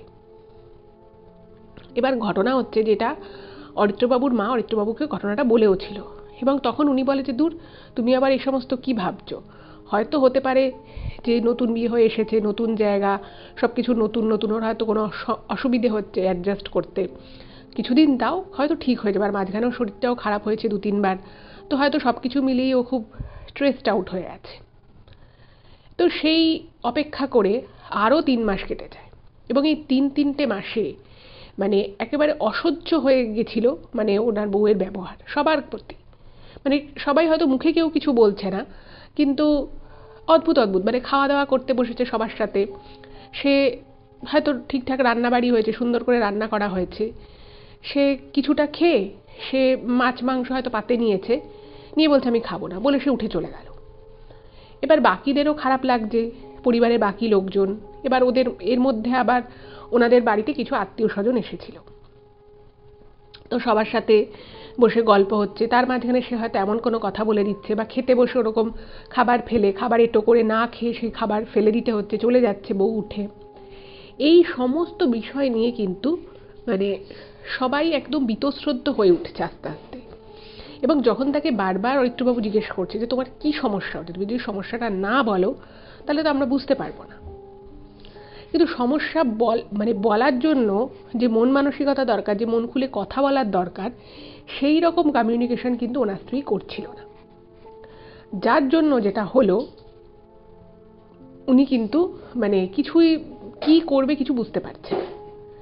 এবার এই সমস্ত দেখে একদিন ওনার মা বলে যে দেখ সব কিছুই তো করা হলো, এবার আস্তে আস্তে আত্মীয় স্বজন পাড়ার লোকজন সবাই সব টের পাচ্ছে, এবং যা হয় আর কি, একটা পরিবারের মধ্যে একটা নতুন বউ এসে যদি এরকম কারোর সাথে বনামনি না হয়, ঝগড়াঝাটি হয়, ছোটোখাটো বিষয় নিয়ে কথা কাটাকাটি হয়, তো সেটা নিয়ে সবাই কথা বলতে থাকে, একটা সুযোগ পেয়ে যায়। তো অরিত্রবাবুদের ফ্যামিলির ক্ষেত্রে কিন্তু একদম সেম জিনিসটা হলো। তো তখন ওনার মা বলল যে দেখ আমরা এগুলো বিশ্বাস করি না ঠিকই, কিন্তু আমরা তো যা যা করা সম্ভব সবই করেছি, এবং ওদিক থেকে আবার মানে অরিত্রবাবুর বউয়ের যে বাপের বাড়ি লোক, ওনার মা বাবা, তারাও এসে মাঝে মধ্যে সরাসরি না করলেও ইনডাইরেক্টলি অভিযোগ করছে যে আমার মেয়ে এরকম ছিল না, এতটা শরীর খারাপ হয়ে যায় মাঝে মধ্যেই, আপনারা হয়তো ঠিকমতো যত্ন আত্তি করেন না। তো এটা নিয়ে দুই পরিবারের মধ্যেও একটা চাপা অশান্তি কিন্তু শুরু হয়ে গেল। এবার অরিত্রবাবু তখন ভাবলেন যে না, ঠিকই কিছু একটা আমাদের করতে হবে। এবার ডাক্তার বদ্যি দেখানো এগুলো তো হয়ে গেল, এগুলো দিয়ে কোনো কাজ হলো না। তো তখন ওই যে ওনার এক দুঃসম্পর্কের জেঠিমা বলেছিলেন যে একটা মানে ঝাড়ানো বা হাওয়া বাতাস লাগে এরকম ঘটনা ঘটতে পারে। তো এবার ওনারা ভাবলেন যে তাহলে কি করা যেতে পারে, এবার ওনারা এরকম জিনিস কখনো কোথাও করেননি, তো কোথায় গেলে সেই ব্যাপারটা ঠিকঠাক হবে, কোথায় গিয়ে কি করা যায় সেটা একটা ব্যাপার। তো তখন ওই যে জেঠিমা যিনি বলেছিলেন, তো তাকে বলা হয়, তো তিনি বললেন যে দেখো এরকম জায়গা তো অনেক আছে, কিন্তু বেশিরভাগই খুব ভণ্ড লোকজন। তুমি একটা কাজ করো, ওনাদের ওখানে একটা মন্দির আছে, তো সেই মন্দিরের ওখানে বলছে যে ওই মন্দিরে একবার যদি নিয়ে যাও, মন্দিরে প্রত্যেক মঙ্গলবার করে এরকম ঠাকুরমশাই আসেন, অনেক অনেক সমস্যা নিয়ে আসে, তো একবার নিয়ে যেতে পারো। এবার তখন উনি একটা কথা বলে দিয়েছিল যে তোমার বৌমাকে যে নিয়ে যাচ্ছ এটা কিন্তু বৌমাকে বলবে না, জাস্ট নিয়ে চলে যাবে। আচ্ছা, এখানে একটা জিনিস দৈত্যবাবু মেনশন করেছে যে ওনার স্ত্রীর একটা অদ্ভুত বিষয় ছিল যে সে কিন্তু ঘুরতে যেতে ভালোবাসতো, ঘোড়ার কথা বললে ভালোবাসতো সেগুলো শুনতে, কিন্তু এই ঘটনার পর থেকে ওনার স্ত্রী বাড়ি থেকে বেরোতেই চাইতো, মানে যেটুকু হয়তো কাজের জন্য বেরোতো, বাকি ঘর থেকে কোনো মতে বেরোবে না, মানে খুব দরকার না পড়লে সে বেরোতো না। এবার ভাবছে যে বউকে কি বলে বাড়ি থেকে বার করবে, তো তখন কি বলবে, তখন ওনারা ভাবলো যে ওনাদেরই এক আত্মীয় রয়েছে, তো তিনি অসুস্থই ছিলেন অ্যাকচুয়ালি, তো বলে যে অমুক আত্মীয় আমাদের খুব অসুস্থ হয়েছে, তো একবার চলো আমরা তাকে দেখে আসি। তো ওনার স্ত্রী প্রথমে একবার ডিনাই করে যে যাব না, কিন্তু তারপরে কোনোভাবে সে রাজি হয়ে যায়। এবার তাকে নিয়ে বেরোনো হয়েছে। এবার যাচ্ছে যেই মন্দিরের সামনের গলিটার কাছে এসেছে, গাড়িটা দাঁড় করিয়েছে, কোনোখানে কিছু নেই। ওনার স্ত্রী বলছে, মানে ওই স্ত্রী কিন্তু ওই আত্মীয়ের বাড়ির আগে কোনোদিন যায়নি, মানে নাম শুনেছে, বলছে যে এইখানটা কেন দাঁড়ালো, ওনার বাড়ি তো এখানে নয়, এখানটা গাড়িটা কেন দাঁড়ালো। তো তখন ওনার শাশুড়ি বলছে যে একটুখানি আমরা এখানে যাব, এই জায়গাটা তো অনেকদিন আসি না, এটা তো বাড়ি থেকে কিছুটা দূরে, তো সেই জন্য ভাবলাম যে একটুখানি এই জায়গাটা ঘুরে যাই, তো তুমিও নামো, দেখবে তোমারও ভালো লাগবে। তো সে বউ খুব ক্ষেপে যায়, সে বলে না না ঠিক আছে আপনারা নামুন, আমি গাড়িতেই থাকছি। এবার সে তো নামছে না, যার জন্য এখানে আসে সে তাকেই গাড়ি থেকে নামানো যাচ্ছে না, বিভিন্ন রকমভাবে কথা বলে বুঝিয়ে সমস্ত কিছু করে কোনো রকমে তাকে, মানে সে হাতে পায়ে ধরে যাকে বলে, তাকে গাড়ি থেকে নামানো হলো। এবার এই সময়টা কি হয়েছে, ওনার বউয়ে না মানে কীরকম যেন আস্তে আস্তে নিঃশ্বাস নেওয়ার যে মানে প্রাবল্য সেটা যেন বেড়ে চলেছে, খুব জোরে জোরে নিঃশ্বাস নিচ্ছে, চারিদিকটা খুব তাকাচ্ছে, মনে হচ্ছে যেন একটা খুব কিছু একটা যে ঘটতে চলেছে সেটা বুঝতে পারছে, এবং কীরকম একটা যেন ইমপেশেন্ট হয়ে পড়ছে ছোটো ছোটো বিষয়, মানে ওই গলিটা থেকে একটুখানি হেঁটে যেতে হবে। আর একদম সামনে গাড়ি দাঁড় করানো যেত, কিন্তু গাড়িটা দাঁড় করানি এই কারণে যে যদি ও মন্দির দেখে আর না নামে, কারণ ওই জেঠিমাটা বলে দিয়েছিল। এইবারে তো যাই হোক, যেই মন্দিরে আসার কিছুটা আগে এসছে, তো অরিত্রবাবু কী করেছে, ওনার বউয়ের হাতটা সুন্দর করে ধরেছে যাতে মানে কোনোভাবে ওখান থেকে পালাতে না পারে। এবার এদিকে পিছনে ওনার শাশুড়ি ছিল এবং ওনাদের আর একজন এক ননদ ছিল, দুঃসম্পর্কের ননদ, তো সেও ছিল সেদিন। এবার ওর বউও বুঝতে পারছে যে কিছু একটা হতে চলেছে। তখন ওর বউ না হঠাৎ করেই পিছন ফিরে ওর শাশুড়ির দিকে তাকিয়ে বলছে যে খুব ভালো একটা ছলনা হলো তো আমার সাথে, আমাকে বলা হলো যে আমাকে কোনো একটা আত্মীয়ের বাড়ি নিয়ে যাওয়া হচ্ছে, তার বদলে আমাকে মন্দির নিয়ে যাওয়া হচ্ছে, এরকম করে বলছে। আর এই কথাটা যখন বলেছে না, তখন ওদের দুজনেরই বুকের ভিতরে ছ্যাদ করে ওঠে। মানে অরিত্রবাবু তো এগুলো কোনোদিনও বিশ্বাস করতেন না, মানে উনি ভাবতে পারেনি যে ওনার স্ত্রী এই বিষয়টা মানে হঠাৎ করে বলে দেবে, এবং তার যে খুব রাগ হচ্ছে সেটা বুঝতে পারছে। এবং সেই সময় অরিত্রবাবুর স্ত্রী ওনার হাতটা ছাড়ানোর চেষ্টা করছিল, কিন্তু পারেনি। তো সাথে সাথে মন্দির চলে এসেছে, এবং মন্দিরের ওই জায়গাটায় ঠাকুরমশাইকে আগে থেকে বলা ছিল, তো ঠাকুরমশাই একটু বেলার দিক ছিল, তো সেই জন্য উনি মন্দিরের ওই দালান কোঠার ওখানটা দাঁড়িয়েছিলেন। উনি দেখেই হঠাৎ করে একটা মন্ত্র পড়ে জল ছেটাতে থাকেন, এবং ওই যে রাগ ভাবটা ছিল, যে মানে একটা জেদ হচ্ছে, রাগ হচ্ছে, কিন্তু মানে অনেক কিছু ইচ্ছে করছে বলতে, বাট বলতে পারছে না, অনেক কিছু করার ইচ্ছে হচ্ছে, করতে পারছে না, এই জিনিসগুলো কিন্তু মানে মনে হলো একটু কমলো।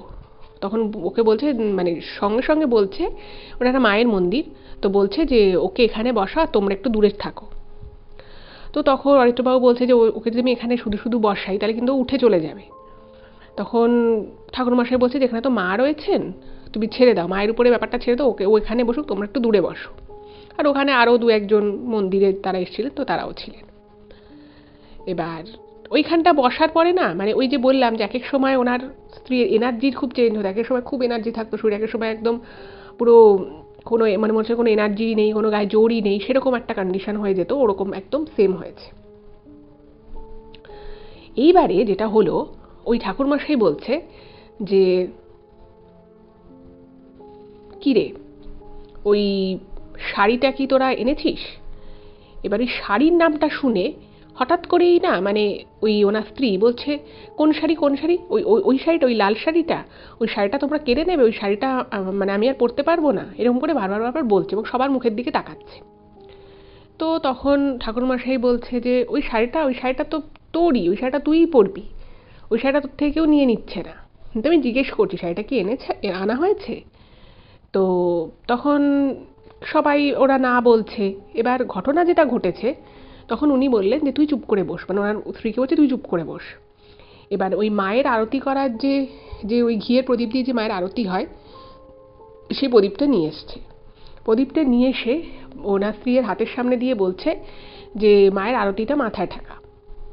এবার ঘটনা হচ্ছে, একটা সুস্থ সবল ব্যক্তি যে হেঁটে হেঁটে ওই গলির ওখান থেকে মন্দির অব্দি এসছে, সে ওখানে বসে তার হাতের এমন জবুথবু অবস্থা হয়ে গেছে, মানে সে যে হাতটা একটা হাইটে তুলে ওই প্রদীপের আরতির শিখাটা যে মাথায় নেবে, সেটা না কোনোভাবে নিতে পারছে না। মনে হচ্ছে যেন একটা খুব বৃদ্ধ মানুষ, যার হাত পা মানে জড়লব হয়ে গেছে, যে হাত পা ঠিক মতো নাড়াতে পারে না, তার হাত, তাকে যদি বলা হয় হঠাৎ করে যে আপনি হাতটা তুলে এটা কাজ করুন, তার হাতটা যেরকম স্টিফ হয়ে যাবে, ঠিক সেরকম স্টিফ হয়ে গেছে, কোনোভাবে পারছে না।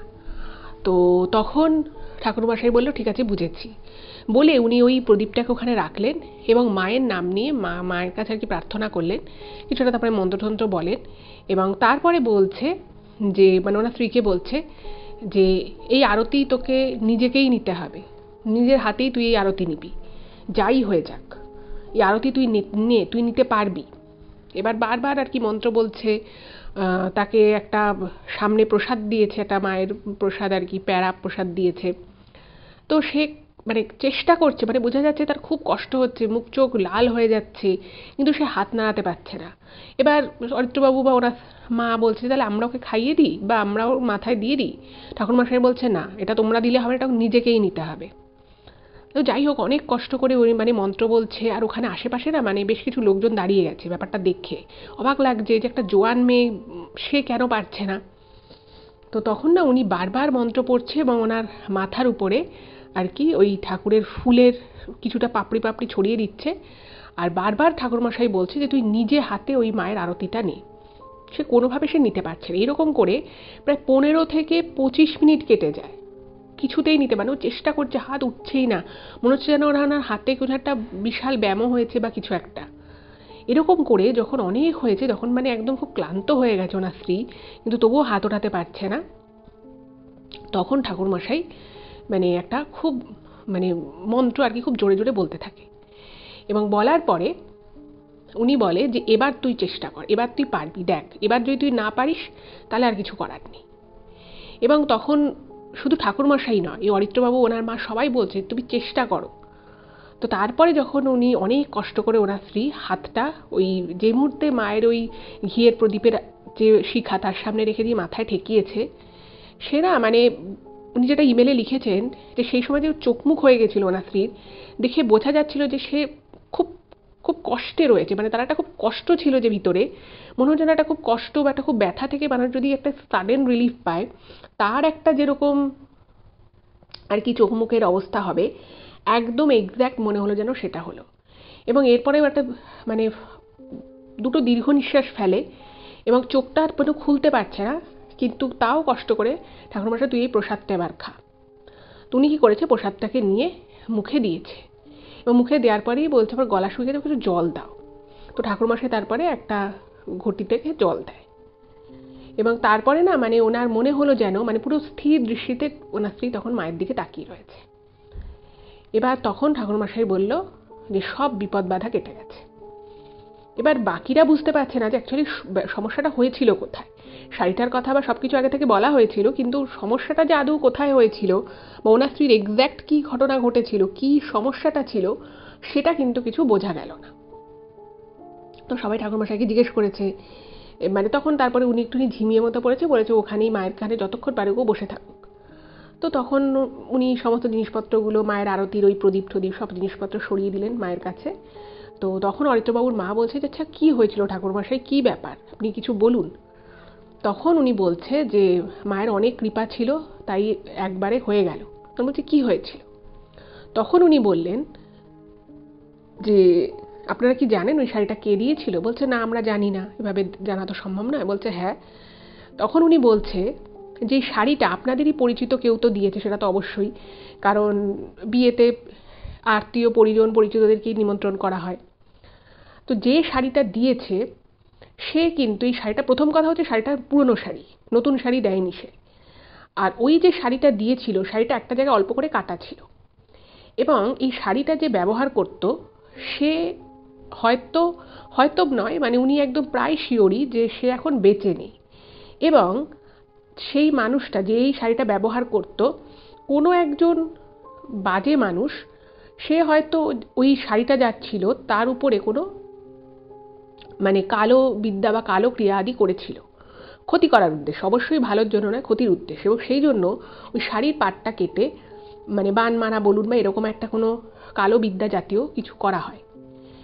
এবং যার এই শাড়িটা ছিল, যেই শাড়িটা পরেছিল, সে দীর্ঘদিন এই জিনিসটার উপরে মানে জর্জরিত ছিল এবং পরবর্তী সময় তার হয়তো অন্য কোনো কারণেও তার মানে সে এক্সপায়ার করে যেতে পারে, কিন্তু যার উপরে এটা করা হয়েছিল সেই জিনিসটা কিন্তু ওই শাড়িটার সাথে রয়ে গেছিল। মানে সেই মানুষটা চলে যাওয়ার পর তার সাথে সাথে যেই ব্যাপারগুলো চলে গেছিল তা কিন্তু নয়। এবং সেই বাড়িরই কাউকে হয়তো নিমন্ত্রণ করা হয়েছিল, সে তখন দেখেছে যে এই শাড়িটা রয়েছে আলমারিতে, দিয়ে দিই।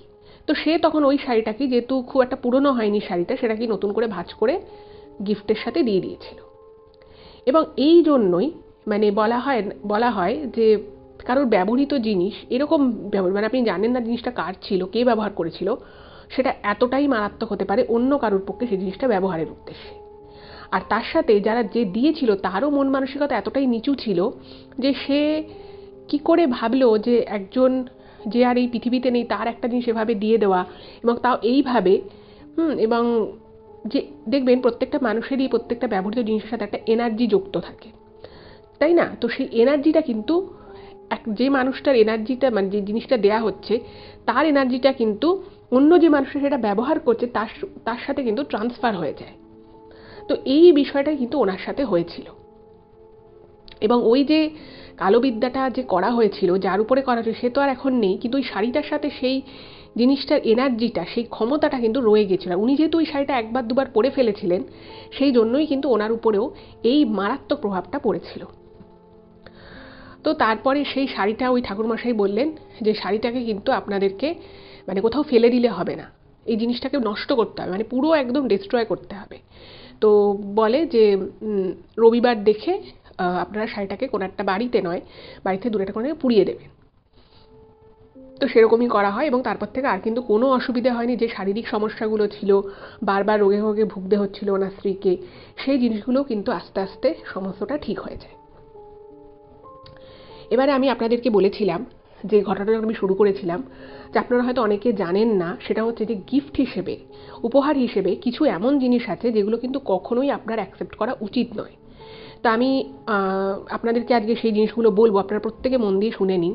প্রথম যে জিনিসটা গিফট হিসেবে কখনোই মানে অ্যাকসেপ্ট করবেন না, মানে অনেক সময় তো বোঝা যায় না গিফট র্যাপ করে আসে, বাট খোলার পরে যদি দেখেন যে সেটার মধ্যে এমন কিছু আছে যেটা হয়তো সে নতুনই কিনে দিয়েছে কিন্তু কোনোভাবে সেটায় ক্র্যাক এসে গেছে বা ভেঙে গেছে, সেই ভাঙা জিনিস কিন্তু উপহার হিসেবে কখনোই নিজে ব্যবহার করবেন না। হয়তো বাকি পার্টটুকু ঠিক আছে, কিন্তু ভাঙা পার্টটুকু আছে বলে সেটুকুকে মানে যদি বাদ দেওয়া যায় পুরোপুরি বাদ দিয়ে দেবেন, না হলে ওইটা কিন্তু কখনোই নিজেই ব্যবহার করবেন না। এটা হচ্ছে প্রথম জিনিস। দ্বিতীয় হচ্ছে, অনেক সময় দেখবেন অনেকে খুব সুন্দর ডেকোরেশন করা, এখন অনেক আয়না বেরিয়েছে যেগুলো খুব সুন্দর করে একটা রয়্যাল ডিজাইন করা থাকে। কখনোই কিন্তু আয়না আপনারা কখনো গিফট হিসেবে নিজেরা ব্যবহার করবেন না। আপনার পছন্দ হলে আপনি কিনলেন, সেটা আলাদা ব্যাপার, কিন্তু কখনোই আয়না ব্যবহার করবেন না, কারণ সেই আয়নার মধ্যেও কিন্তু অনেক এনার্জি লুপ্ত হিসেবে থাকে। এবং এই সেম জিনিসটার জন্য কিন্তু জাপানে আয়না কখনো খোলা রাখা হয় না, কারণ অনেক এনার্জি কিন্তু আয়নার মাধ্যমে ঢুকে যায়। এইটা নিয়ে আমার একটা ঘটনা আছে, আপনারা যদি চান দেখতে পারেন, আমি অবশ্যই দিয়ে দেবো সেই ঘটনা। জাপানের যে আমি একটা ঘটনা বলেছিলাম সেটাও কিন্তু একটা সত্যি ঘটনা। আচ্ছা, আরও যে জিনিসগুলো সেটা হচ্ছে যে বিশেষত কালো রঙের কোনো জামা কাপড় কিন্তু কখনোই কারোর থেকে আপনারা গিফট হিসেবে নেবেন না। সেটা অন্য কোনো রঙ হলে অসুবিধে নেই, কিন্তু কালো রঙের বলা হয় যে কালো জিনিস যে কোনো এনার্জি খুব অ্যাবজর্ভ করতে পারে, এবং বেশিরভাগ ক্ষেত্রেই কিন্তু সেটা ভালোর থেকে খারাপ এনার্জিকে বেশি আর কি অ্যাবজর্ব করে। তো সেটাও কিন্তু কখনো গিফট হিসেবে নেওয়া উচিত না। আর দ্বিতীয় আরও কিছু জিনিস আছে, যেমন আপনার নিজের একান্ত মা বাবা বা খুব নিজের কাছের লোক ছাড়া কেউ হয়তো কোথাও একটা ঘুরতে গেছে, সেখান থেকে আনলো, সেটা আলাদা ব্যাপার। কিন্তু এরকম জন্মদিন বা বিয়ে বাড়ি এরকম কোনো কিছুতে কেউ যদি কোনো ঠাকুর গিফট করে, এটা বলা হয় যে সেটাও কিন্তু নিজের ঘরেও সেভাবে রাখা উচিত না। তো এরকম বেশ কিছু জিনিস আছে। আর অবশ্যই অন্যের ব্যবহৃত জামা কাপড় তো একেবারেই নয়। আর যদি সেটা আপনি হয়তো জানেন না যে কেউ হয়তো আপনাকে কোনো পুরনো সোনার জিনিসও দিচ্ছে, অ্যাটলিস্ট সেটা দোকানে দিয়ে ভালো করে ওয়াশ করিয়ে ব্যবহার করতে পারেন, তার আগে কিন্তু নয়। তো এগুলোই আমার মনে হলো আপনাদের জানানো উচিত। হয়তো আপনারা কেউ জানেনও, কিন্তু এই বিষয়গুলো কিন্তু খুব ভালোভাবে খেয়াল রাখবেন, কারণ বিপদ কখন কোন জায়গা থেকে কিভাবে আসে সেটা কিন্তু আমরা কেউই জানতেও পারি না, বুঝতেও পারি না। তো এইটুকুই বলার ছিল। যদি ঘটনাটা ভালো লাগে প্লিজ চ্যানেলটাকে সাবস্ক্রাইব করবেন, আর ভিডিওগুলো একটু সকলের সাথে শেয়ার করে দিন। আপনারা ফেসবুক, হোয়াটসঅ্যাপ যে কোনো মাধ্যমেই কিন্তু এই ঘটনাগুলো সকলের সাথে শেয়ার করে দিতে পারেন। আর স্পেশালি বলবো আজকের ঘটনাটা শেয়ার করবেন, কারণ অনেকেরও এরকম স্বভাব আছে যে পুরনো জিনিস, ব্যবহৃত জিনিস দিয়ে দেওয়া। তো যদি কেউ মানুষ গিফট আনতে নাও পারেন, খালি হাতে যাবেন বা দুটো ফুল নিয়ে যাবেন, কিন্তু এইভাবে নিজেদের ব্যবহৃত করা কোনো খারাপ জিনিস কখনোই অপরকে কিন্তু দেবেন না। এটুকুই বলার ছিল। আজকে এ পর্যন্তই, দেখা হবে আবার পরবর্তী এপিসোডে। নমস্কার।